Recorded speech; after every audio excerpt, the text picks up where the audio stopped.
ইন্নাল্লাযীনা আমানু ওয়া আমিলুস সালিহাতি কানাত লাহুম জান্নাতুল ফিরদাউসি নুজুলা। আল্লাহ পাক রব্বুল আলামিন ঘোষণা করছেন, হে আমার বান্দা, হে আমার বান্দি, তোমরা যদি ঈমান আনয়ন করো, ঈমান আনো, তোমরা যদি ঈমান আনো, আমলে সালেহ করো, তাহলে এর প্রতিদান তোমাদের জন্য হবে কি?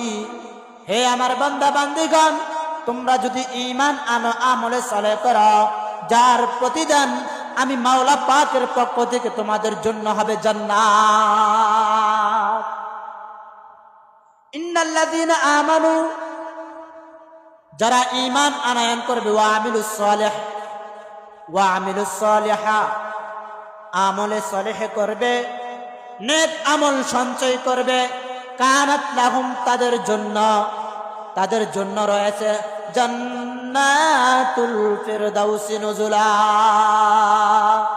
তাদের জন্যই রয়েছে জান্নাত,